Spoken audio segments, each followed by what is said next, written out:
Hello everyone, I'm Dr. Malavika Jayakumar and welcome to my YouTube channel where I deal with everything related to English literature and communicative English. Today we'll be looking into whether English literature would be a good choice as your optional in the UPSC CSE examination. We will be looking into some of the frequently asked questions and I will be giving you brutally honest answers to the same. So without further ado, let's get cracking.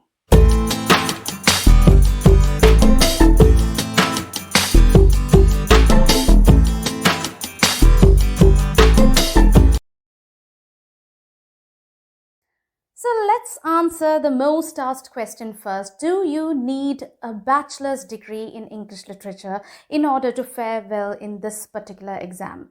And here is the simple and straightforward answer: no. You do not need a degree in English literature in order to score very well in this paper.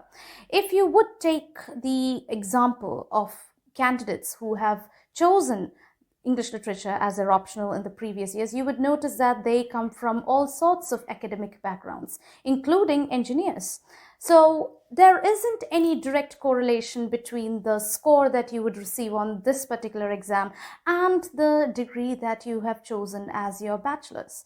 So it does not matter.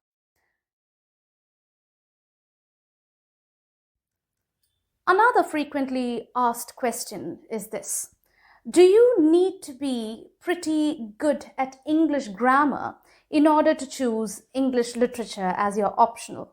Yes. Unfortunately, yes. You need to be able to frame grammatically correct sentences in order to take this particular optional. Let us say that you have been asked to write an essay, and let's also imagine that you are somebody who has been able to memorize all the points related to that question, and you know everything that that particular question demands. However, since it is a subject that deals with literature and language, you would have to write an answer that is fairly impressive, for which you need to write grammatically correct statements. So if you are somebody who struggles with English grammar, I would strongly advise you not to choose this as your optional, because no matter how much content there is in your answer, it wouldn't fare very well when an expert in the subject takes a look at it and sees that most of the sentences are grammatically incorrect. The next question is, should I take English literature as an optional if reading is not my thing? That is, if you're not an avid reader, is this a subject that you should choose just to score some points? And my brutally honest answer is no. Because the syllabus, while it isn't too vast, has a finite number of texts, and most of those texts are pretty thick. And you might feel easily bored if reading is not your thing. You might not be able to memorize most of the details. You might not be able to remember all the characters in some of the novels that have been listed.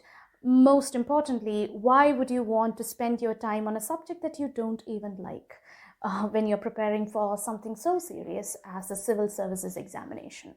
So I would say stay away from this optional if reading is not really your forte. Next question: is the syllabus for English literature too vast? And I would say it is not. In fact, the syllabus for English literature poses certain advantages because unlike other optionals like, say, geography or history or sociology, English literature has a very structured syllabus with a very finite number of texts. And if you have looked at the previous year's question papers, you would see that the questions are largely direct and directly pertain to the texts that have been listed. So regarding the syllabus and its vastness, I would say that you are grossly mistaken if you think that it's too much, because it is not. It is a finite number of texts and you can handle it quite easily, given that you have the prerequisites that I mentioned a little bit earlier. Which brings us to the most important question. So what do you need in order to choose English literature as your optional? You need three things. One, a grasp over the English language, be it grammar, be it usage. You need a fairly good grasp over the English language. You should be an avid reader. at least you should be interested in literature and listening to stories. Because let's be honest, the syllabus contains so many texts that it would be very boring to somebody who is not interested in the subject at all. So I would strongly suggest that you take this optional only if you are an avid reader, or at least if you're interested in the subject. If an interest is not there, please choose any of the other optional, which would also be some of the safer choices if reading is not your thing. And the third point would be a flair for writing. I would strongly suggest again that if you have a flair for writing, then English literature is the choice for you. And do not be afraid by looking at the syllabus and the vastness of the syllabus, because it's quite manageable. So grammar, language, interest. These are the three things that you need to choose this particular subject as your optional. The next question, and a very practical question at that, is whether there are enough study materials available for the English literature mains. And this is a very difficult question to answer, because there was never a scarcity when it came to materials on English literature or on the texts that have been provided in the syllabus. But it is available, it is out there. In fact, you have many free resources online that you can use. But I would also like to remind you that it is not about the study materials per se, but it is all about how you approach the text and how you write that answer.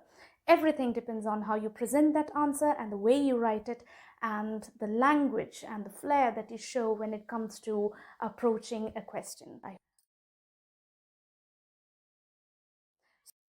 An interesting question that I received was, would taking English literature as an optional make you stand out as a very unique candidate? Well, I would say there aren't a lot of candidates who choose this subject, so it's definitely a very unique choice. And if you can fare well in this particular exam, I think it is definitely something that you would be able to flaunt in the later stages of the examination, the interview, for example. So it is definitely a good choice, I would say. And is it unique? I would say it is the road less traveled. So yes, it is a unique choice. I hope that answers most of your questions, and I'm hoping that I've been pretty direct with my answers. I hope that clarifies some of the doubts that you had. If you have further questions, please feel free to ask them down in the comments below. And if there is a particular text from the syllabus that you would like me to take a class on, please let me know as well. I would be happy to do that. Thank you.